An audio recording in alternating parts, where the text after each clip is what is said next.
بسم الله الرحمن الرحيم والصلاة والسلام على أشرف المرسلين سيدنا محمد.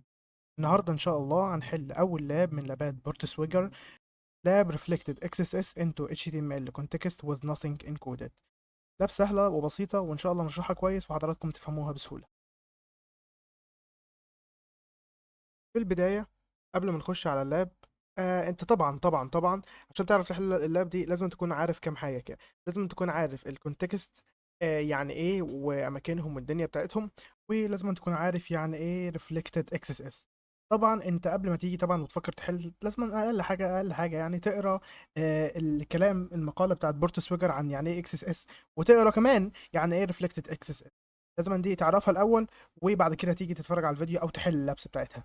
تمام، انا بس ايه، هفكرك بس بالمصطلحات، يعني ايه، يعني هراجع لك بس كده مراجعه بسيطه، مش هشرحها يعني بشرح اسطوري. يعني ايه ريفلكتد اكس اس اس؟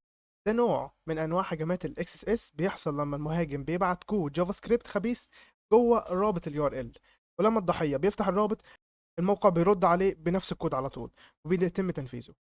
ممكن نقولها بمعنى تاني، الهجوم بيحصل في نفس اللحظة اللي المستخدم بيفتح فيها الرابط الملغم، والموقع بيعرض كود بدون ما يحمي نفسه. كده انا بس فكرتك بالريفلكتد اكس اس اس. طب يعني ايه كونتكست كده بس ببساطة، بس طبعا لازم انت تبحث وتقرأ عنها كتير، وتقرأ طبعا المقالة اعتقد في بورت سوجر بتاعتها. يعني ايه كونتكست؟ هي الاماكن المختلفة اللي ممكن يظهر فيها الكلام اللي المستخدم بيدخله، زي مثلا انبوت وكويري وكده، وكل مكان ليه قواعد مختلفة في المعالجة والتأمين. يعني انت ممكن تفهمها ازاي؟ احنا عندنا مثلا HTML context، ده معناه فين ان النص اللي انت بتاخده بيتحط على طول جوه ال HTML. وطبعا عندنا الاتريبيوت وعندنا اليو ار ال وعندنا جافا سكريبت وعندنا CSS context.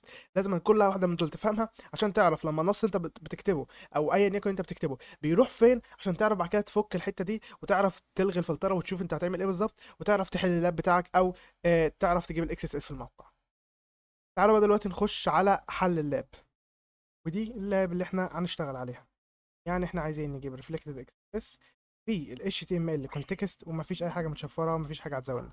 طبعا اللاب دي ايزي خالص، فالدنيا بسيطه او اللاب وكده.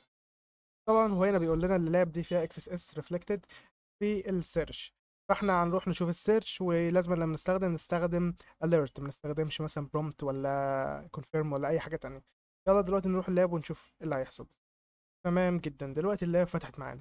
دلوقتي احنا هنشوف فين المكان اللي فيه الانبوت اللي احنا هنعرف نحقنه او ندخل فيه اي حاجه.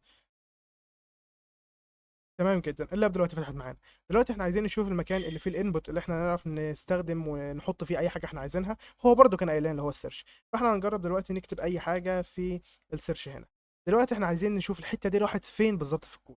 انت ممكن تروح على انسبكت وممكن تروح على فيو بيج سورس، بس في الاغلب الناس بتستخدم انسبكت وده افضل عشان اللي بيحصل بيتغير على طول قدامك. لكن فيو بيج سورس لازم تروح هتغير وحوار كده، ومش في التحديث وكده مش افضل حاجه. فاهم؟ فاحنا دلوقتي هنفتح انسبكت افضل. دلوقتي احنا ايه، فتحنا انسبكت هنا، ونخش نعمل كنترول اف، او لو انت الكيبورد بتاعك يعني في البحث عادي، او كنترول اف يعني ايا يكن، نبحث على الكلمه اللي احنا كتبناها دي راحت فين بالظبط. الكلمه ما راحتش غير مكان واحد بس، واللي هو هنا في ال HTML. مفيش اي تشفير ولا اي حاجه حصلت ومفيش سكريبت معاها. كده احنا هنعمل ايه؟ احنا خلاص ما دام هي راحت هنا في ال HTML يعني HTML context. احنا دلوقتي بس ايه، بنتعامل اللي احنا ما كناش عارفين، بس لو احنا عارفين ان ممكن على طول نكتب على طول البيلوت بتاعنا. فما دام هي راحت هنا، يعني لو احنا كده هنا نكتب مثلا اي حاجه ليها علاقه بال HTML، مثلا حاجه عشان تخلي الخط مائل او مثلا حاجه زي كده، نعمل سيرش هتلاقي هنا فعلا اتغيرت والخط بقى مائل. ولو جينا نبحث هنا اهوت هتلاقيها موجوده هنا الكود، انت حطيت حرفيا كود في الصفحه. فكده بكل سهوله احنا نعرف نحط البيلوت بتاعنا او الكود البسيط اللي هو لو حطيناه في ال HTML هينفع، اللي هو سكريبت.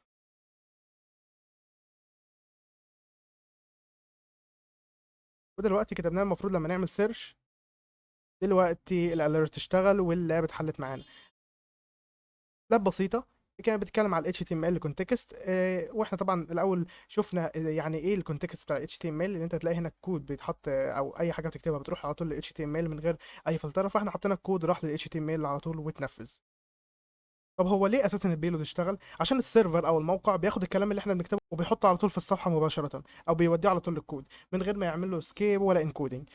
يعني الموقع كان المفروض لما يشوف علامه اكبر من يحولها لتشفير معين كده، عايزها دلوقتي قدامكم على الشاشه عشان ما يتقراش على انه كود.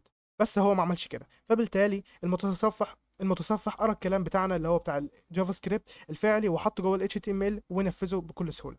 طب لو انت مطور تحمي نفسك ازاي؟ لازم تركز جدا تعمل انكودنج للمدخلات، ما تعرضش كلام اليوزر في الصفحه من غير اي تعقيم ولا فلتره ولا اي حاجه. لازم تهتم بالسي اس بي، ولازم كمان تهتم تستخدم مكاتب جاهزه امنه، ولازم برضه تراجع كل انبوت واوتبوت في موقعك. كده الفيديو بتاع النهارده الحمد لله خلص، اتمنى اكون شرحت كويس. لو في اي حاجه سيئه فمن نفسي ومن الشيطان، والتوفيق كله من الله. وما تنسوش تدعوا لاخواتنا في جميع انحاء العالم. والسلام عليكم ورحمه الله وبركاته.